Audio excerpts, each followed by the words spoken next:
নমস্কার বন্ধুরা, চলে এলাম একটি ভিন্ন স্বাদের ডালের রেসিপি নিয়ে। আশা করি রেসিপিটি আপনাদের ভালো লাগবে। এর জন্য একটি বোলে নিয়ে নিলাম 3/4 কাপ মসুর ডাল এবং 1/4 কাপ ছোলার ডাল। এবার জল দিয়ে বেশ কয়েকবার ধুয়ে নিতে হবে। ডাল ধোয়ার সময় এভাবে ঘোলা জল বের হয়। ডালের ভিতর যে খাড় থাকে সেই খাড়টা এই জলের সাথে বেরিয়ে যায়। ভালো করে ধুয়ে নেওয়ার পর যখন সাদা জল বের হবে তখন আমি আধা ঘন্টার জন্য এই ডাল ভিজিয়ে রাখবো।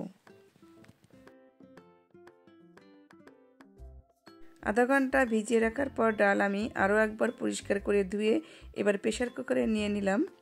তারপর এর ভিতর দিয়ে দিলাম পরিমাণ মতো জল এবং হাফ টি স্পুন লবণ ও হাফ টি স্পুন হলুদ।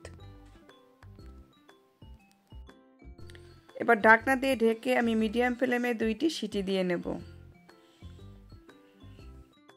ডাল সিদ্ধ হয়ে গেছে। আমি কড়াইতে এখন নিয়ে নিলাম 1 টেবিল স্পুন তেল। আমি এই ডালের ভিতরে একটু তেলের পরিমাণটা কম ব্যবহার করব, আপনারা এখানে তেলের পরিমাণটা একটু বাড়িয়ে নিতে পারেন।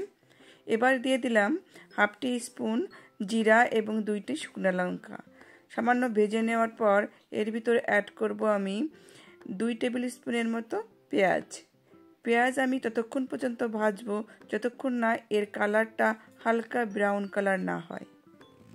যেহেতু আমি তেলের পরিমাণ একটু কম নিয়েছি তাই আমি চুলার আঁচ এখানে একেবারেই লোতে রেখে পেঁয়াজটা হালকা ব্রাউন করে ভেজে নেব।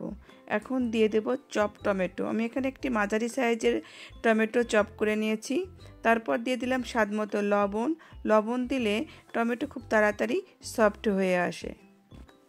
যারা কম তেলে রান্না করতে চান এই রেসিপিটা তাদের জন্য। টমেটো সফট হয়ে গেলে অ্যাড করলাম 1 টিস্পুনের মতো আদা রসুনের পেস্ট। তারপর একটু নেড়েচেড়ে আমি ঢাকনা দিয়ে লো ফ্লেমে ঢেকে দিলাম। আবারও একটু নেড়েচেড়ে দিলাম। আদা রসুন একটু ভালো করে ভেজে নিতে হবে যাতে করে এর কাঁচা গন্ধটা আর না থাকে। এরপর অ্যাড করলাম হাফ টি স্পুন হলুদের গুঁড়া এবং হাফ টি স্পুন কাশ্মীরি চিলি পাউডার দিয়ে ভালো করে নেড়েচেড়ে নিলাম। এই পর্যায়ে কাশ্মীরি চিলি পাউডার এবং হলুদ অ্যাড করলে যে কোনো কারির কালারটা খুব সুন্দর আসে। এরপর এর ভিতরে আমি অ্যাড করলাম সামান্য গরম জল এই জন্য অ্যাড করলাম কারণ আমি এখন এতে কিছু শুকনা গুঁড়া মশলা ইউজ করব। যাতে মশলাটা পুড়ে না যায় এজন্য আমি জল অ্যাড করলাম। এখন অ্যাড করলাম হাফ টি স্পুন জিরার গুঁড়া এবং হাফ টি স্পুন ধনিয়ার গুঁড়া দিয়ে ভালো করে নেড়েচেড়ে মিশিয়ে নিলাম। চুলার আঁচটা লোতে রেখেই ভালো করে এই মশলা কষিয়ে নিতে হবে। এখন এখানে আমি একটি ইম্পর্ট্যান্ট উপাদান অ্যাড করব, সেটা হচ্ছে কাসুরি মেথি। যদি আপনাদের কাছে কাসুরি মেথি না থাকে তাহলে এটা বাদ দিতে পারেন, তবে কাসুরি মেথি অ্যাড করলে সুন্দর একটা ফ্লেভার আসে। কাসুরি মেথি হচ্ছে মেথির শুকনা পাতা। এটা অ্যাড করে ভালো করে একটু নেড়েচেড়ে এভাবে মিশিয়ে নেব। তারপর সেই আগে থেকে সেদ্ধ করে ডাল আমি এখন এই মশলার সাথে মিশিয়ে নেব। এই সেদ্ধ ডাল তো এখন একটু ঘন থাকে তাই এর সাথে আমি গরম জল প্রয়োজন মতো অ্যাড করে নিলাম। আপনারা আপনাদের ইচ্ছা মতো ডালের ঘনত্ব যেভাবে রাখবেন সেই অনুপাতেই জল অ্যাড করবেন, তবে অবশ্যই গরম জলটা অবশ্যই অ্যাড করবেন। আমি এখানে 2.5 কাপের মতো ফুটান্ত গরম জল অ্যাড করেছি। এবার চুলার আঁচ বাড়িয়ে আমি 5 থেকে 6 মিনিট পর্যন্ত জাল করে নেব।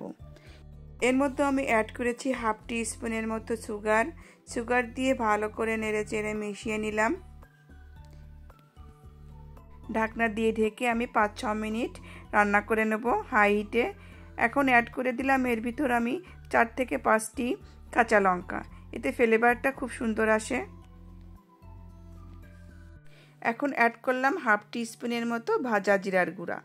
এই পর্যায়ে আপনারা চেক করে নেবেন লবণটা ঠিক আছে কিনা। আমার এখানে লবণ ঠিক আছে। আবারও ঢাকনা দিয়ে ঢেকে দিলাম।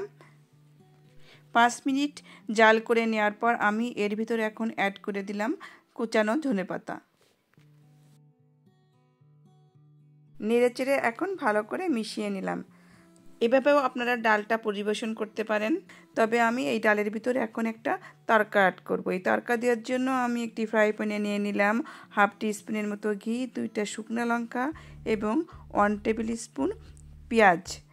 এই কুচানো পেঁয়াজ এবং এই ঝাল একটু ব্রাউন করে আমি ভেজে নেব। এই তড়কা কিন্তু আমি সম্পূর্ণ ডালের ভিতরে অ্যাড করব না। আমি যে পাত্রে পরিবেশন করব সেই পাত্রে আমি পরিমাণ মতো ডাল তুলে নিয়ে তার ভিতর এই তড়কা অ্যাড করব।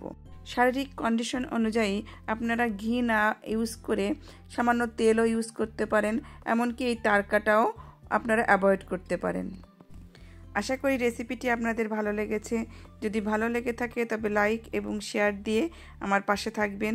নতুন কোনো বন্ধু হলে সাবস্ক্রাইব করার অনুরোধ রইল। আবার ফিরে আসব নতুন কোনো রেসিপির সাথে, নতুন কোনো ভিডিওতে আপনাদের মাঝে। ততক্ষণ আপনারা ভালো থাকবেন, সুস্থ থাকবেন। ধন্যবাদ।